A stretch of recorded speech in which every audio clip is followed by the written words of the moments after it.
mausoleum, I have heard many strange and terrifying tales of curses.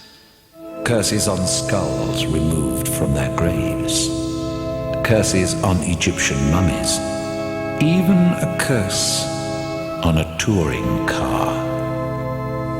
All of these curses have led to the mysterious deaths of people who have become involved with the objects. But it was only recently that I heard for the first time of a cursed song which has been responsible for an unknown number of deaths.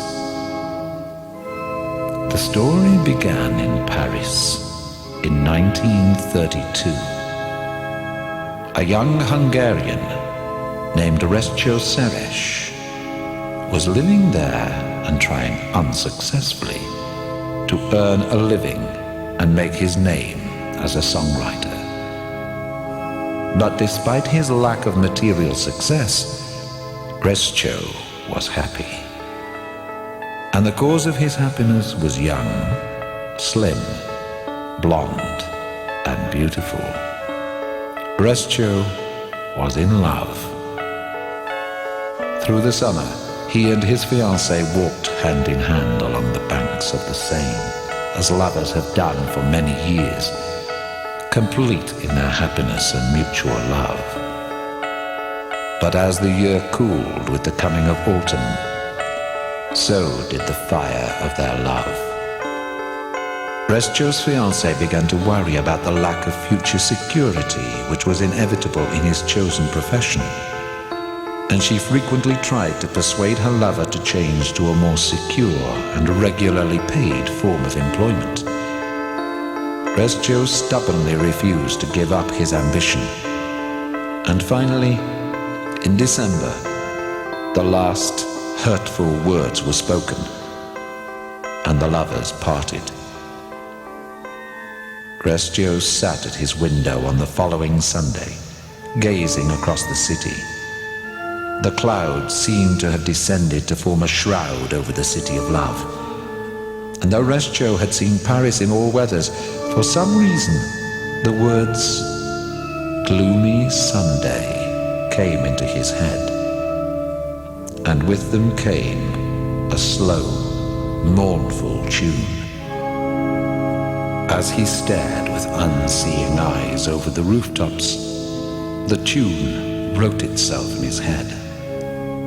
Almost in a trance, Restjo picked up a pencil and manuscript paper and scribbled down the sad and haunting melody which so perfectly captured the loneliness and misery of the scene. As broken-hearted young men will do, Restjo spent a long time trying to drown his sorrows. And when he pulled himself together, he sent several songs around the music publishers, and among them was Gloomy Sunday. Although several of the music houses rejected it, it was finally published and began to attract attention because of its haunting, mournful tune. The following spring in Budapest came the first signs of the power of the cursed song. A young man who had recently broken up with his girlfriend asked the band to play Gloomy Sunday.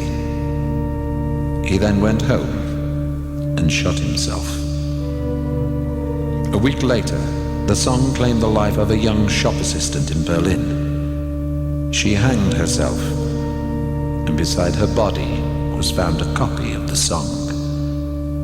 Soon after, in New York, a young typist gassed herself after writing her suicide note in which she asked that Gloomy Sunday should be played at her funeral.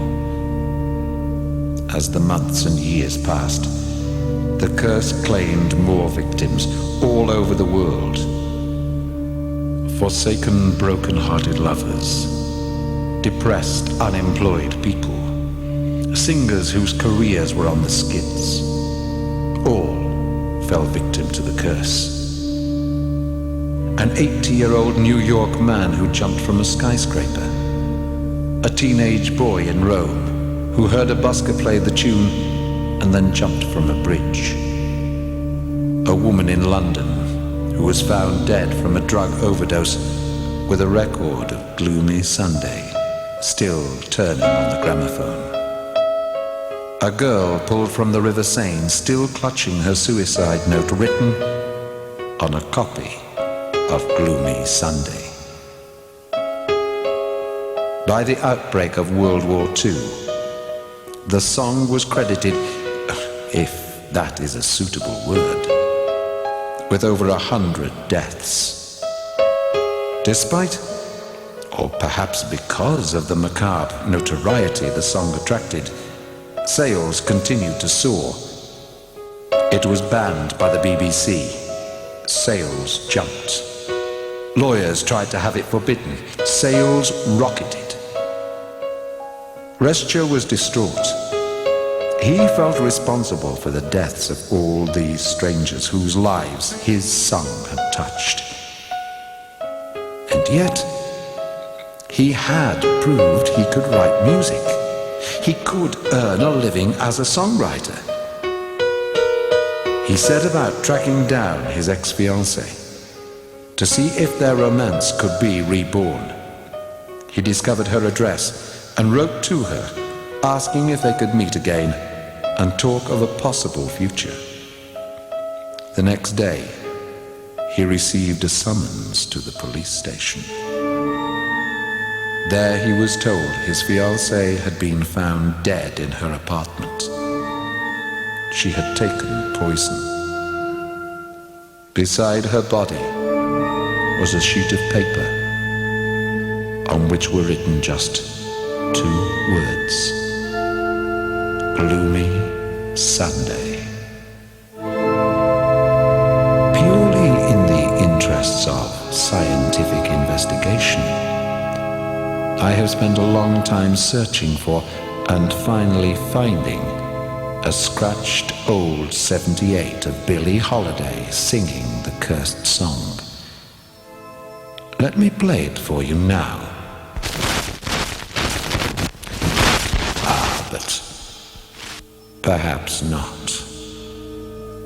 The mausoleum is crowded enough already.